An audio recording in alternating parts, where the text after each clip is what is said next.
Thank you very much, Todd, and I really appreciate you all being here this afternoon.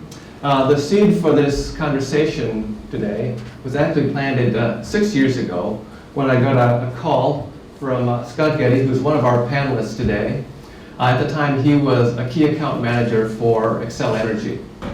And I've known Scott through his entire career at Xcel Energy when he started back in the early 90s. And we were one of his first businesses in his portfolio, which had grown by 2008 to include some of Xcel's biggest clients, like Hennepin County and the Metropolitan Council and the entire University of Minnesota. But he'd always kept the Science Museum in his portfolio, sort of this boutique enterprise, which we greatly appreciated. But the reason for his call back in 2008 is that he wanted to introduce me to someone who was achieving remarkable feats of energy efficiency. And that person was by the name of Dave Solberg. Dave is a consulting mechanical engineer here in the Twin Cities. He had come to the attention of Xcel Energy because he was mailing letters to some of Xcel's biggest clients, claiming that he could save them enormous amounts of energy and therefore money. And understandably, Xcel Energy was skeptical. It wasn't the first time these kinds of claims have been distributed to its clients. But to Xcel Energy's credit, they actually had a meeting of several of Xcel's senior engineers with Dave Solberg. And afterwards, Scott huddled with those engineers and said, well, what do you think? What do you hear? And they said, well, this guy is rather brilliant, and he's actually onto something, that the fact that exergy principles as applied to human engineered systems do have considerable potential. So we had a meeting at the Science Museum of Minnesota of colleagues of mine, Xcel Energy, and Dave Solberg. And the first question I asked Dave was that, I've never heard of exergy. What is exergy? And he said, well, it's simple. Exergy is simply the amount of work that a system can do as it becomes into equilibrium with its surroundings. And I said, that doesn't get me very far. I'm not a physicist or an engineer. Can you explain it in more layman terms? And he said, sure, which is that large commercial, institutional, and industrial buildings, modern ones, use enormous amounts of electricity. The inevitable byproduct of using electricity is heat. Electricity inevitably degrades into heat. So large buildings using a lot of electricity inevitably produce enormous amounts of heat. And this heat is treated as a waste product because if we don't manage it within buildings, portions of the buildings would quickly become uninhabitable. So what do? We expel it from the buildings. We treat it as a waste product. But then we use other forms of energy to do work that could have been done with the heat energy that was thrown away. So I said to Dave, well, I understand that electricity degrades into heat. I know that intuitively. I work with my laptop on my lap. I can feel the heat that's being generated as that electricity degrades through the circuitry. But I mean, this is really low-grade heat. So what exactly can you do with this low-grade energy? And he said, well, for example, he had overseen an exergy retrofit of Cypress Semiconductor, a major manufacturer down in Bloomington, Minnesota, where the exergy retrofit reduced the natural gas consumption of that facility by 75%, which was equivalent to the annual natural gas consumption of 1,400 households. And then he oversaw an exergy retrofit of Faribault Foods, a large bean cannery down in Faribault, Minnesota, and cut their natural gas consumption by 38%, but also cut their water consumption by 52 million gallons of water annually. And then he worked with SunPower, a major manufacturer of solar panels, but this was the application of exergy in the design and construction of a brand new manufacturing facility. And application of exergy in that design and construction process actually reduced first costs by $4.5 million. So we were very intrigued by this, and so with the help of Xcel Energy, we contracted with Dave Solberg to do an exergy analysis of the Science Museum of Minnesota. He presented us with an extensive report in the fall of 2010, and here are just some of the key highlights. One of them is that the Science Museum uses over 6.3 million kilowatt hours of electricity annually. It's a lot of electricity. And as David pointed out, that electricity inevitably degrades into heat. That 6.3 million kilowatt hours translates into over 20 billion BTUs of heat energy generated annually by the Science Museum, which we were treating as a waste product, which is standard procedure in buildings in Twin Cities, Minnesota, United States, and around the world. But as he pointed out, you're buying 15 billion BTUs of heat energy at the same time that you're throwing away over 20 billion BTUs of heat energy. So with the help of Ecolab and Wells Fargo and Target, and with a very generous low-interest loan from the St. Paul Port Authority, we implemented an Exergy retrofit of the Science Museum beginning in the fall of 2013. This is an image of one of the heat recovery chillers, one of the two heat recovery chillers that we installed.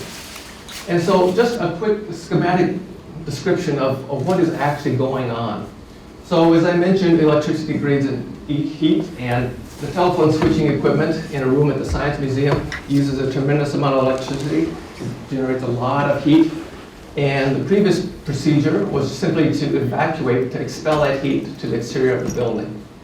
We are now capturing that heat, passing it through heat recovery chillers that step up that heat energy, and then transfer it to heating coils that preheat fresh air that we're drawing into the building in the wintertime.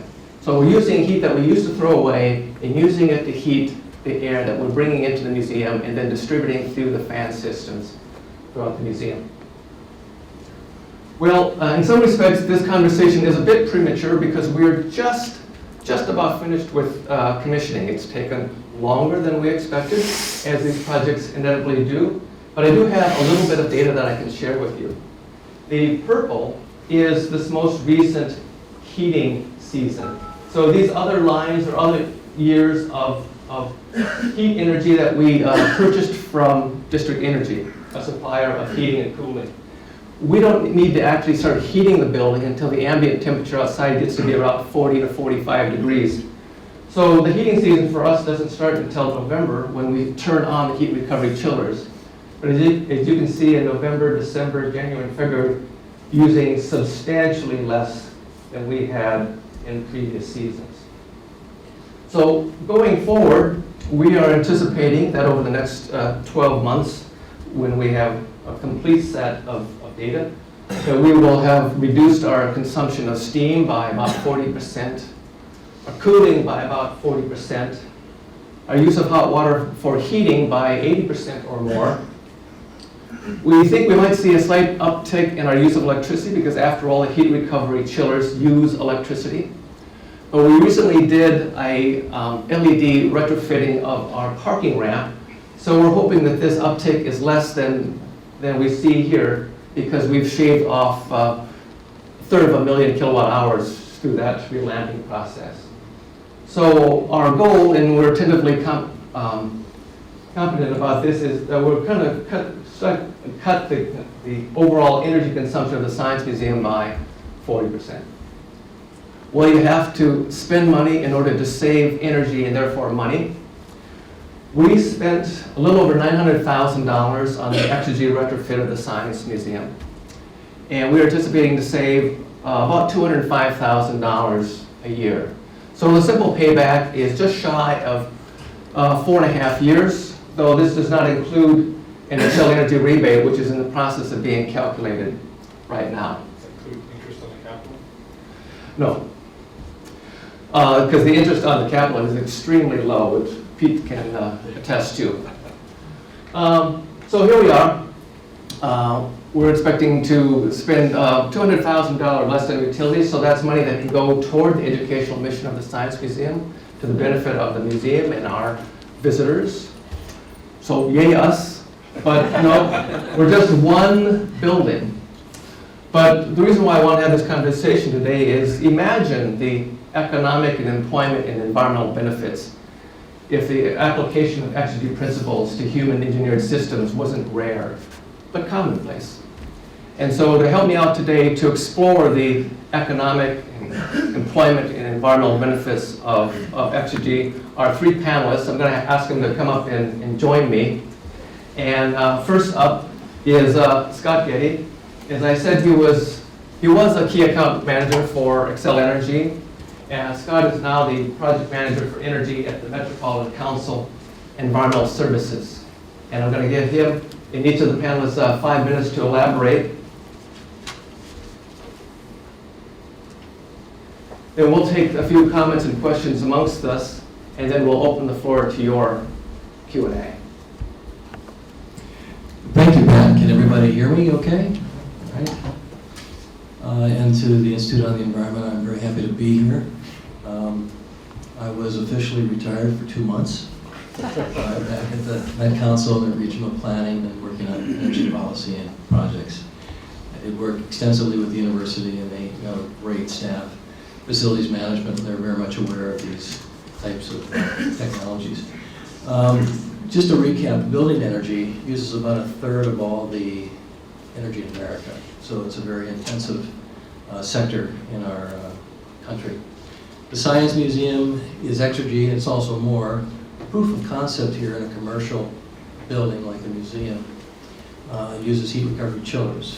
And in addition to that, this additional phase is looking at air changes per hour. It's looking at optimizing pressure and humidity. So that's going to be an associate value in the overall museum's efforts to improve energy efficiency, which I might say is a retrofit, is one of the most extensive retrofits we've seen anywhere. Advanced analytics is also an underpinning to all this. That's controls, valves, and software. And significant savings in heating and cooling, as Pat pointed out, that is being evaluated right now, third party by Excel Energy. Capital investment with an excellent payback is important, and Pete will talk about that later. In looking at this approach from what Pat had asked me to look at was, how do you really go beyond the Science Museum? How do you take this proof of concept on the commercial level? What work has been done on the industrial level, Faribault Foods, Cypress Semiconductor. And so what I did is I looked at the 2 building groups. That's new buildings and existing buildings. And new buildings, you know what? It's pretty easy. We have a Minnesota B3 program, Buildings Benchmarking and Beyond, that has taken Ed Mazria's national SB Sustainable Building 2030 program and rolled that into the state. This is for receiving bonding, and you have to meet these standards within SB 2030. The Sustainable Architecture Group at the university has done an excellent job at managing that. It used to be John Carnegie, now it's Richard Strong and Company. And right now, January 1st, 2015, it's a 70% of building energy reduction by site. And so what happens is, it's so very clear. You see very much holistic integration of architectural engineering systems in pre-design. Pre-design is key in setting hard targets for kBTUs per square foot. That gets the team and the client together, harmonizing and really looking at systems that are not siloed in like schematic design and design development. That is very much key. Engineers, and I took the 10-week class with Richard Strong and group here a couple of years ago.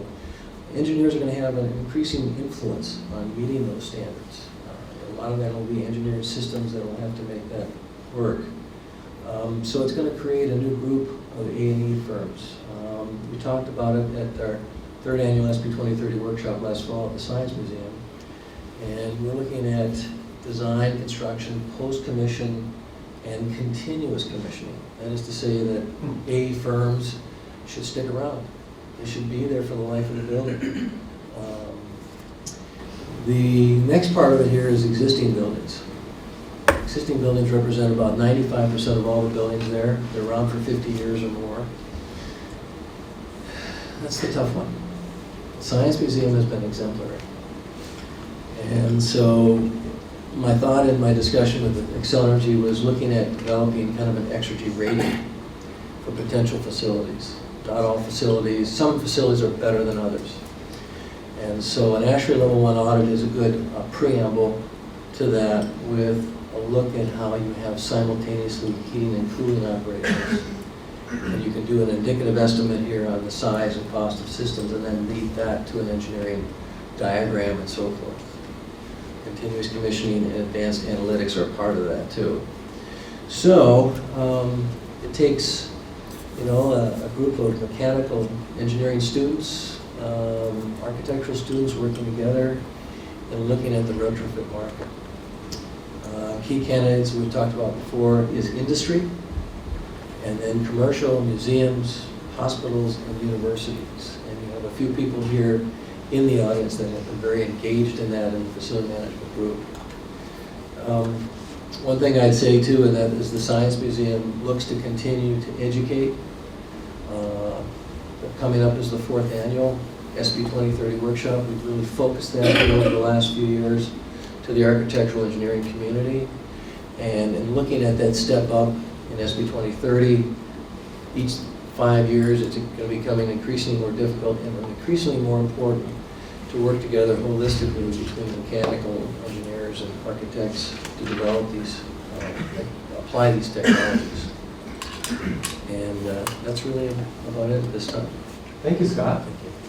So next up is Katie Gulley, and Katie is Regional Manager for the BlueGreen Alliance, and she can certainly elaborate more on what they do, but in particular, they have been very active in promoting policies that are both environmentally beneficial, but also create good paying jobs for the 21st century. So, Katie. All right, thank you, Pat, and thank you to the U of M for having us. The BlueGreen Alliance, as Pat mentioned, we were founded in 2006 here in Minneapolis, or in the Twin Cities, as a partnership between the United Steelworkers Union and the Sierra Club. So sort of strange bedfellows at that time, and in many cases, sometimes it feels we continue to be that way. But we've now grown to include 15 organizations, 5 of the nation's largest environmental advocacy organizations, and 10 of the nation's largest labor unions, representing folks from a whole host of sectors in the economy, from the service sector to education to the sheet metal workers and plumbers and pipe fitters and the building trades.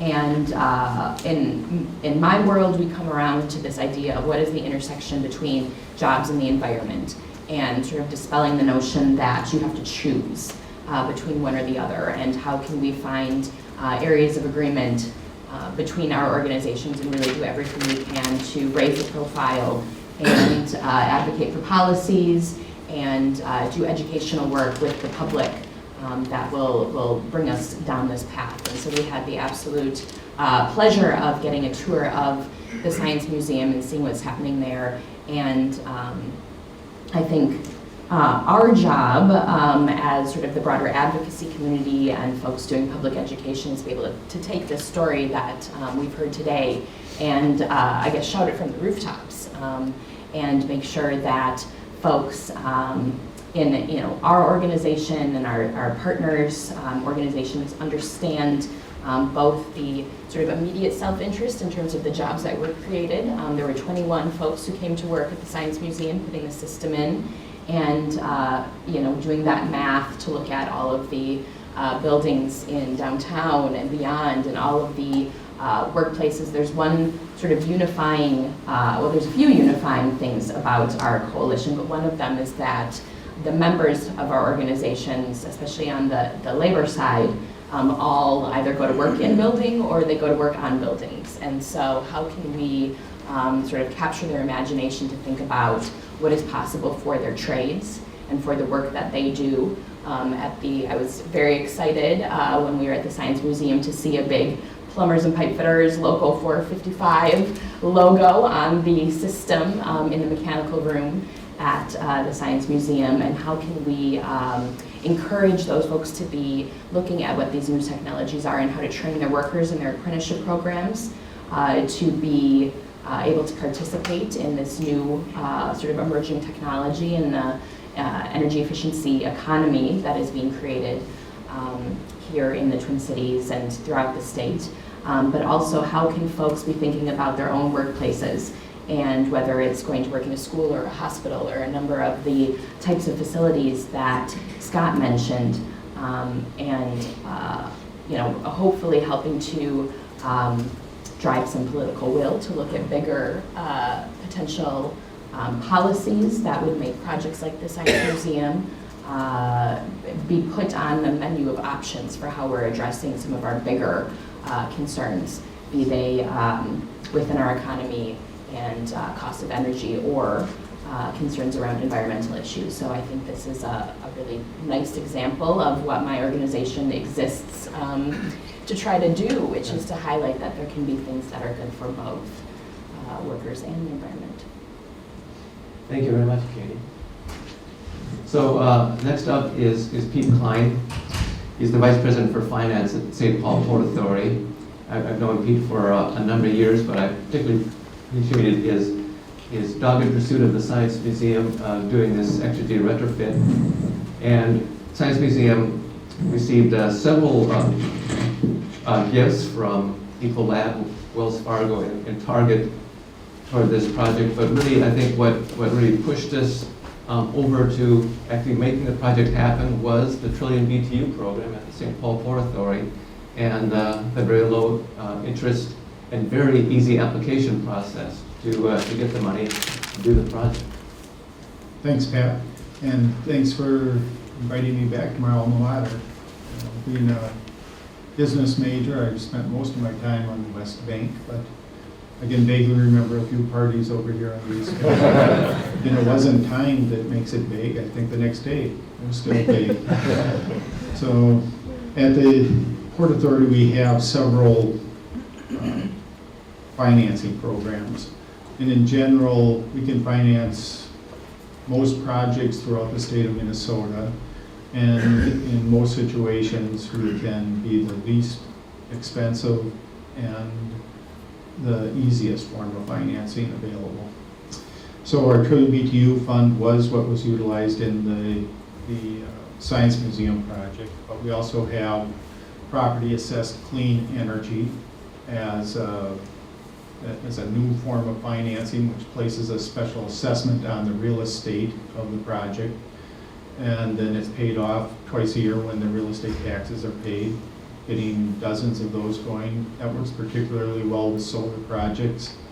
And then we have our other program for governmental buildings in an annual appropriation lease. But Trillion BTU, we've done well over 80 projects throughout the state, 250 billion BTU saved annually, created or saved well over 1,000 jobs. So it's the Department of Commerce here in Minnesota recognizes it as one of the, probably their most successful program out there. With the Science Museum, financing isn't always the big hang-up with the projects, but it's always a necessary piece of every project. And sometimes it is the biggest hang-up. But with the Science Museum, I thought I was being coy, and we typically charge about 4% interest, and then I went to the Science Museum and said, look, we'll give you a screaming deal, 2%. And I thought, in retrospect, I realized Pat Hamilton's the much better negotiator. He waited me out. And I got that. But what we do with the Science Museum and in all of our programs are 100% financing. They are, and they're immediate positive cash flow. So if you start making payments immediately after you get the money, it's not really positive cash flow, because the next month you're having to feed that, start paying the debt. So in our programs, it's a free, I think with the Science Museum it was 6 months during the build-up. There were no payments, no interest accruing. And then once the energy was starting to be saved, that's when the payments did kick in. So we did fund about 1.5 million as the grants came in. They paid that down, and eventually I think it was about $750,000 that the 2% interest rate did kick in, and those are the payments. Yeah,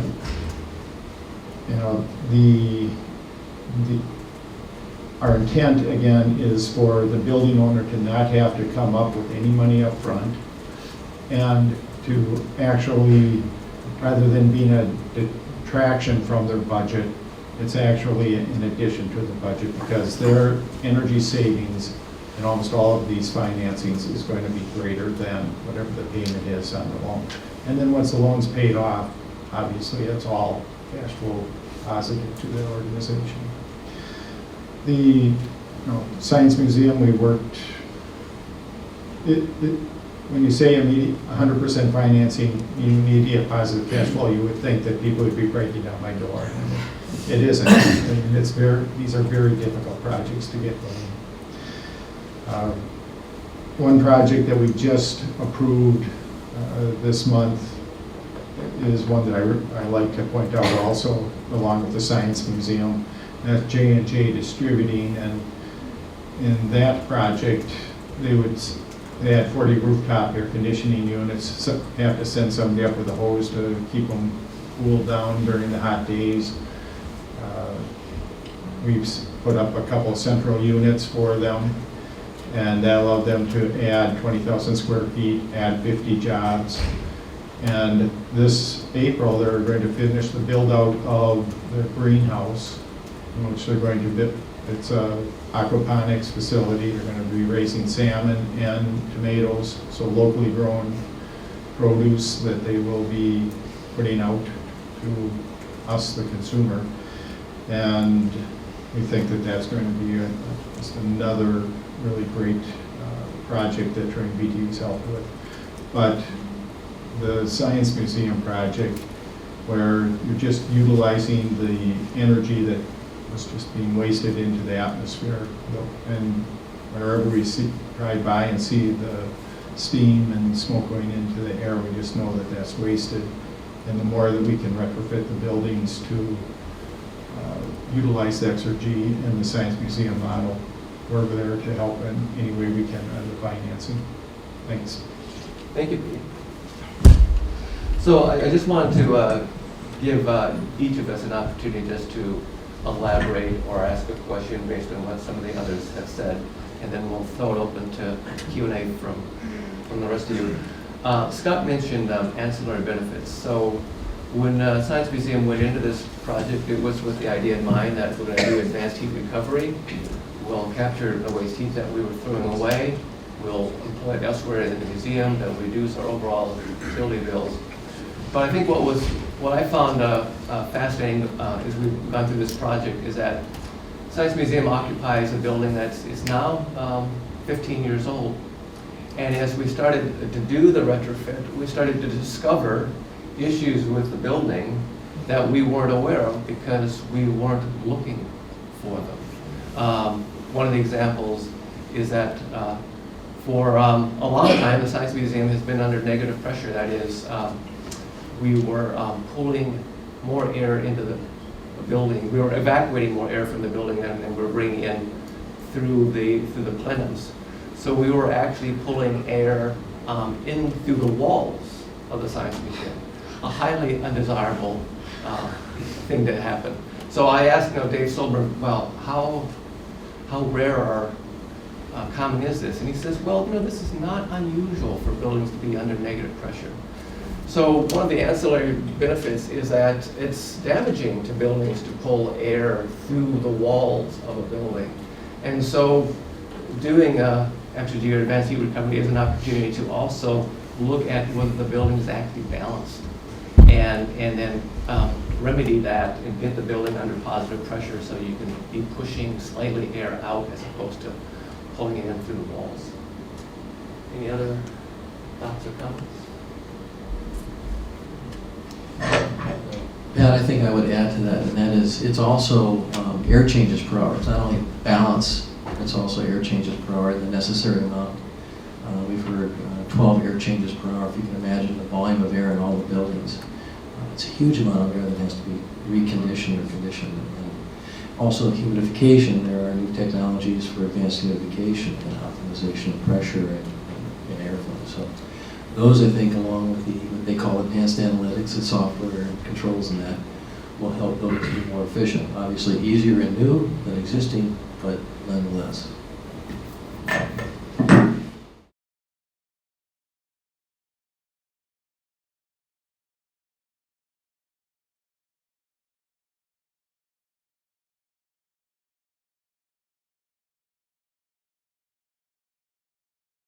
Well, even with a payback of, so right now, we're estimating a simple payback of slightly under 4.5 years. We'll find out, I think in the next few weeks or month, what the rebate is from Excel Energy, and I'm cautiously optimistic that'll push the payback to 4 years or maybe even less.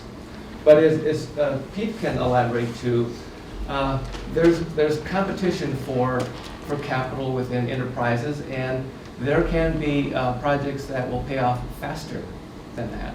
So energy efficiency projects that have a payback of 4 years or less are still competing with projects that may have a capital payback of 18 months or 12 months. We certainly have run into numerous projects throughout the state. I probably know certainly at least $100 million of projects that have well under 5-year paybacks. Okay. Some of them just on over 1-year paybacks. But those individual organizations, they can get more excited about the new machinery that produces what they make a living from than investing in energy efficiencies. And we just keep plugging away and trying to get them to make that investment. But indeed, there is a capital budget in most of these organizations, and if the energy efficiency project is to be implemented, it's going to kick somebody else's project out going forward. So it's in heavy competition in most of the industries, and again, they can get more excited about that new MRI machine or whatever it is that's producing what they make a living from, the energy efficiency. A question up on the front here. Oh, go ahead. I'd also like to add, I think, Scott, you and I talked about this a little bit, and that is, with existing buildings, it's custom, and custom involves some risk. And engineering firms will take a look at the standard practices that they've been doing, the best practices, the modeling that they've been done. Custom in this vein is somewhat unique and really requires a degree of specialty in that. And I think if you had someone that could develop the diagrams of the building and what to do, a lot of engineering firms could adapt to that. But it really takes an effort to really launch more of this, more examples to help make things go. Yeah, to elaborate on Scott's remark. So Dave Solberg developed basically a sequence of building operation for the Science Museum. So as part of this Exergy retrofit, develops a sequence of operation, which is the instructions for how the building will behave under a wide variety of atmospheric conditions. When should we do heat recovery? When should we stop? How much air should we bring in under what circumstances? And but that sequence of operation has to be turned into computer code. So you have to work with a building controls company to take that sequence of operation and convert it into computer code. And one of the reasons why the commissioning took so much longer than is that the first firm that we worked with just couldn't grapple with that. It was such a different way of operating a building that it was just kind of out, it was beyond their realm of experience. So part of this is designing and operating buildings in a very different way than has been standard building procedure for a long time.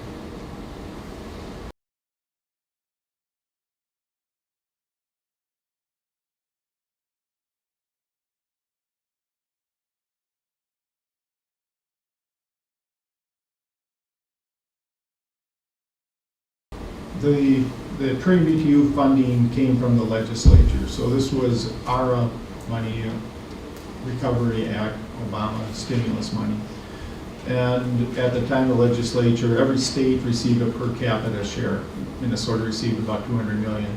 We saw the proposals at the Capitol that were for mostly housing and for government buildings, and we said, well, your biggest bang for your buck is commercial industrial. And so through the process of the legislative process, which I wasn't too familiar with, they allocated $5 million to us. We went in and asked for 30 million, said we could get to about $1 trillion annual savings if we could utilize 30 million.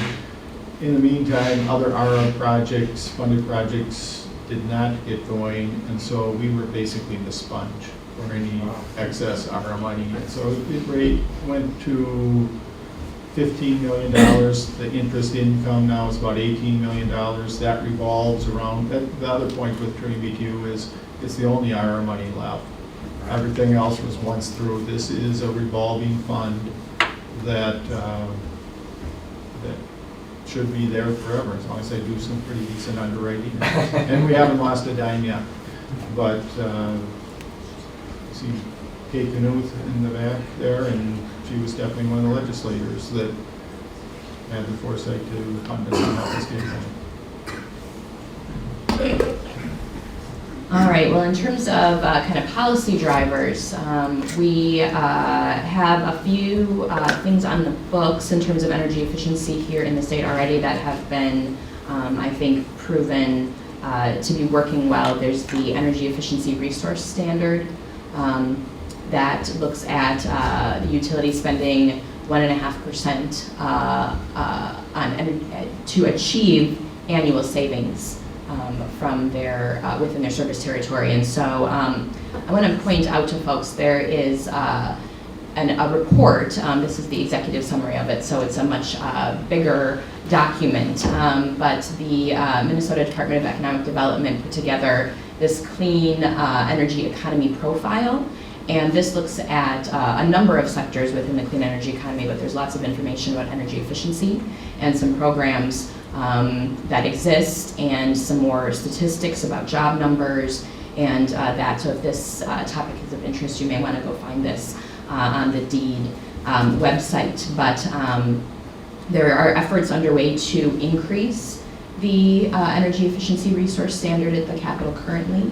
I think that is one where the Conservation Improvement Program, according to this report, shows that there's been a 70% annual savings increase since 2007, between 2007 and the first quarter of 2014. And so that, I think in a lot of cases, looks at residential and things that homeowners can do. And I was going to remark before, I think one of the barriers, at least when we're talking to sort of regular folks about these issues, is I think some of these are very personal things that folks do in their homes, but to project that out bigger into our workplaces, into our public buildings,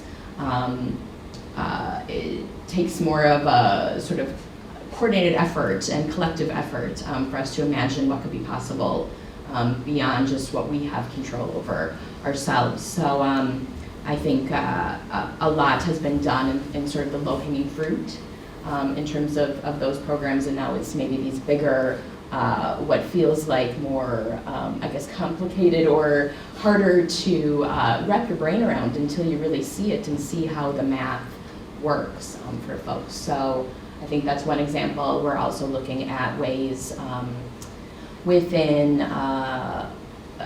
oddly enough, a somewhat other issue, but the Environmental Protection Agency's Clean Power Plan, which is looking at carbon reductions from power sources, but built into that is some flexibility in how states are achieving the emissions reductions, and is there a role that energy efficiency can play within that framework. And so I think that's another opportunity to really dig in and look at how reducing our demand on the system fits into these reductions in a bigger way. So those would be, I guess, two examples of state and federal.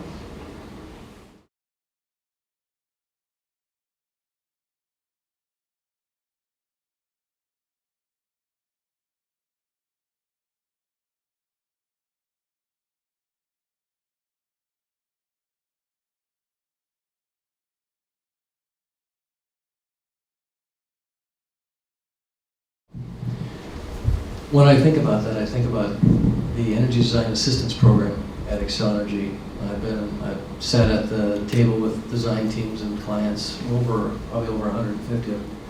There's been nothing more clear than when SB 2030 is part of that presentation, and the hard targets in pre-design such as the KBTUs per square foot per year, are put in front of everybody. It's a it requires a discipline from the entire team, a holistic review of that. And you come back and you find out that 3 of the 4 models didn't pass.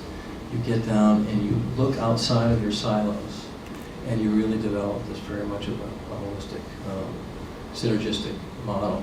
That a hard target in pre-design is really what I've seen when you could in new construction. Existing, it's a different effort. Yeah. Well, I think one of the challenges is that, so I'm a total novice about this. I'm not a, as I said earlier, I'm not a physicist, I'm not an engineer, I'm not an architect, so I've been learning a lot about buildings. And it's occurred to me over the last few years that buildings are the epitome of the black box. That the way they work is opaque to all but a handful of people, and maybe not even those who are in charge of maintaining the building's operations and controls. Because after all, as long as it's comfortable, who knows how much energy is actually being used to deliver the warm air or the chilled air. There are often instances wherein systems aren't competing with one another. You can have heating and cooling systems operating simultaneously, and as one wins out and achieves the temperature that's requested. But one of the things that I think that I found intriguing about this project is that there are now building energy management systems that can provide enormous amounts of data. And what we need to do is develop the wherewithal, I think, both individually, and Scott mentioned this idea, which I think is a great one, which is continuous commissioning. That maybe it's not necessarily the responsibility of every building owner or manager to continually commission their building, because buildings fall out of standard, like anything that we own or operate. So who's responsible for maintaining its optimal operations?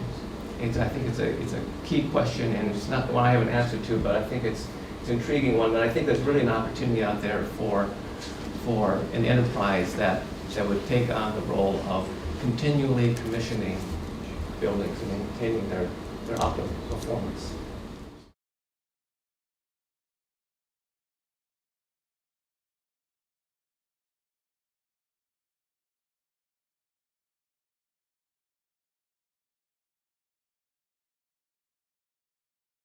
Let me answer your first question, your second question first, and the second one, the first one.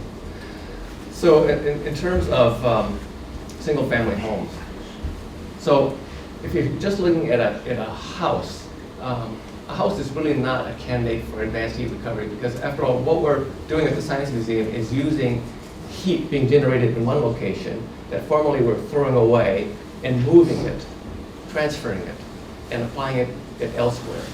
So what we're doing is actually in the past we treated heat as a waste, throw it away, and then use high quality forms of energy like natural gas or electricity to do work that could have been done with the heat thrown away. Well, that doesn't make a lot of sense, of course, so we have installed a system that allows us to recover heat and transfer it.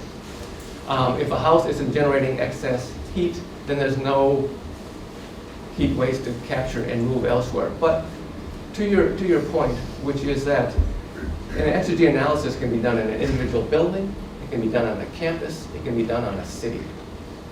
So if you look at a larger and larger scale, then you can start identifying sources of waste heat. For example, a coal-fired power plant, at its optimum, it's about 35% efficient. The other 65% of that heat energy is just expelled into the environment, either to the atmosphere or a river.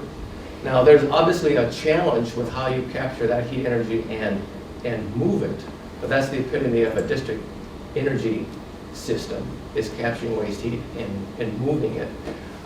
We just haven't paid a lot of attention here in the United States because energy's always been so cheap that we've just allowed 65% of the energy in coal just to go into the environment, when there certainly are theoretical opportunities to capture that heat and use it elsewhere.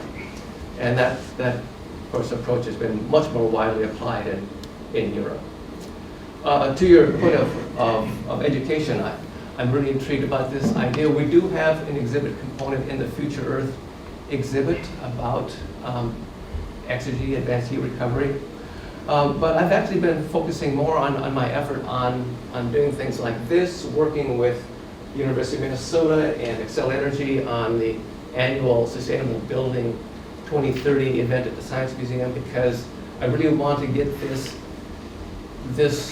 idea into the minds and hands of architects and engineers as quickly as possible. After all, they're the ones who are designing the buildings that will endure, as Scott said, for 40, 50, 60 years, 100 years. So we're making a lot of embedded decisions every day. I'd like to respond to your question here too. Residential energy efficiency. A cautionary note. I actually had a slide here. I was going to just hold off. It says 1980, and so what we did, we developed, and that's part of the university as well as a whole. They looked at buildings as thermal integrity factors, BTUs per square foot per degree, and they were around 10 in 1980. Energy embargo came in, high interest rates and stuff like that, so you're looking at principal, interest, taxes, and energy. And they had model homes with controlled ventilation, heat recovery ventilation, advanced walls and windows and so forth. That had a thermal integrity factor of 1, 10 to 1. Yet if you look over time, and I'll talk to you after the break, about how we kind of lost step from that, okay? And, direct that gas equipment and other standards were put into place, and we lost that focus. Residential homes, very simple thing to do, but nonetheless, we move forward.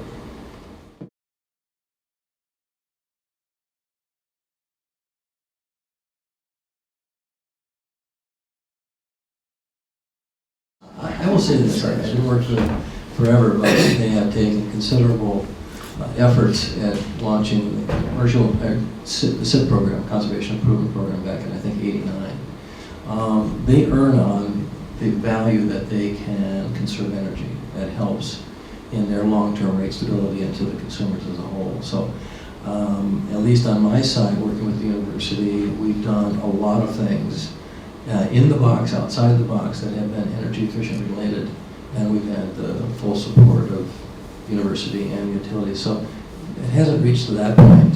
There are other issues beyond that, such as just the distribution infrastructure and how you pay to maintain that, and that's not too unlike wastewater treatment or wastewater distribution systems or water systems. These are infrastructure systems within cities that need to be maintained at a certain safety and reliability level. So,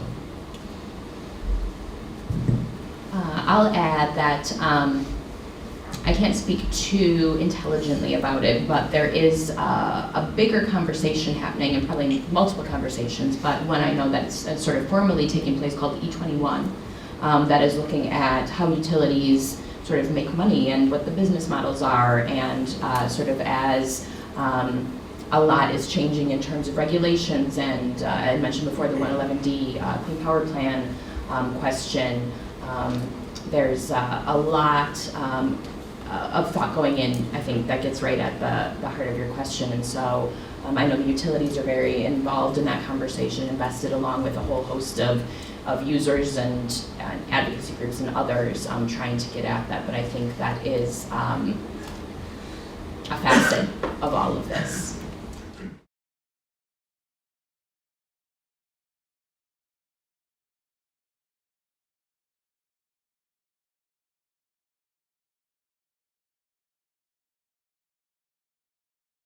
I'll start with a very brief response, which is when I first started meeting with Dave Solberg, he would tell me about his meetings with engineers, building owners, and managers, and a common response was, what you're telling me is not possible. Because if it was possible, I would have already done it. Because I wouldn't leave that much money on the table. So what you're telling me is not true.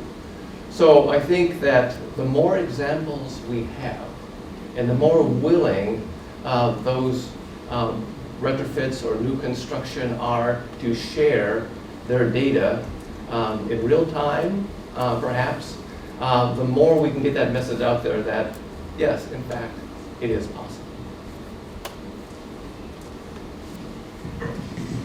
From what I know here about the Science Museum project and Excel Energy, they had a chairman's fund that was set aside to work specifically on funding the evaluation from engineering. This was a lot of money. In addition to that, the EEE engineering group in marketing looked at this concept, looked at what was being done at Cypress, and said, this is incredibly innovative, and this goes beyond a standard scale. And they invested a lot of money in the evaluation and confirmation of these kinds of technologies. That's what's being put forward. It's not immediate, but it's very systematic with that. I go back to the very simple thing that when it saves energy, that's a good value to them for rate stability and everything else. There's predictability in the long-term delivery of energy as it's needed. So that's what I know. So I would say education and the access that we have to organizations and their members. There's like 15 million members of the groups that belong to the BlueGreen Alliance, and so our job is to try to spread and push these kinds of information out to those folks. And so having these real life examples, we've used a number of examples from Pete's program in Trillium BTU to show what's possible, and now to have this ability, I was saying before, to sort of like touch and feel it. It's concrete. It's not just it's not a theory that you struggle to wrap your mind around. So I think for us, spreading the word out through our organizations, and then with our labor unions, they all have employers they work for and folks who are owning buildings, and how can they be looking at educating their counterparts on sort of the company side and what's possible, and be pushing as workers in these facilities to have these types of projects be looked at as ways, to have better work environment, but also be saving money for their companies, and how can we be looking at that as a real tool. The economic development community is very lacking in their understanding of the importance of energy efficiency, and if we could get out the message like Iraq 10, so just off of 280 and 94, through energy efficiency, they reduce their energy consumption by 25%, more than 25%. So 2.3 million MMBTUs down to under 1.7. 2.3 million is about the equivalent of what downtown St. Paul consumes. So 25% of that, and they went from within months of being closed and us losing 500 good paying union jobs and the biggest recycler in the Midwest, to now they're the low cost producer, and 4 other facilities throughout the country are going to get closed down before they get closed down. And if the economic development community would just understand that we can be much more competitive. And I guarantee you the mines that have shut down, and the conversation right now is some rate reduction. If we just were able to move forward with efficiencies, we'd have similar effects. We're at the end of the hour now. I want to give Pat the last word of the day, though, if you will. So Pat, do you want to just wrap it up in the last minute or so? Actually, yeah, I wouldn't think I was going to do this, but you gave me a minute, so I will. So this is a heat map that was actually generated by the Islands in the Sun project, which is funded by the Institute on the Environment. So this is what the heat map was for the 5th of July of 2012 at 3 o'clock in the afternoon in the Twin Cities. It was 87 degrees in Plymouth. It was 97 degrees in downtown Minneapolis. But if you factored in the humidity at that time, the heat index was actually 90 degrees in Plymouth, and it was 110 degrees in downtown Minneapolis. So a hot day. And part of that, the reason why it's hot is because downtown Minneapolis has a lot of surfaces with a low albedo. It's very effective at absorbing solar radiation and converting that energy into heat. But another reason is why you have a large concentration of buildings that are emitting an enormous amount of heat into the environment. So on a day when we have an excess heat warning, we're also dumping an enormous amount of heat energy into the atmosphere. We're making the situation worse. So there are lots of incentives, I think, for advanced heat recovery, economics, employment, saving energy. But another one we might start thinking about is that there are times of the year where even in a cold climate like Minnesota, dumping heat into the environment is not a good public health approach. Thank you. Please join me in thanking all of our panelists.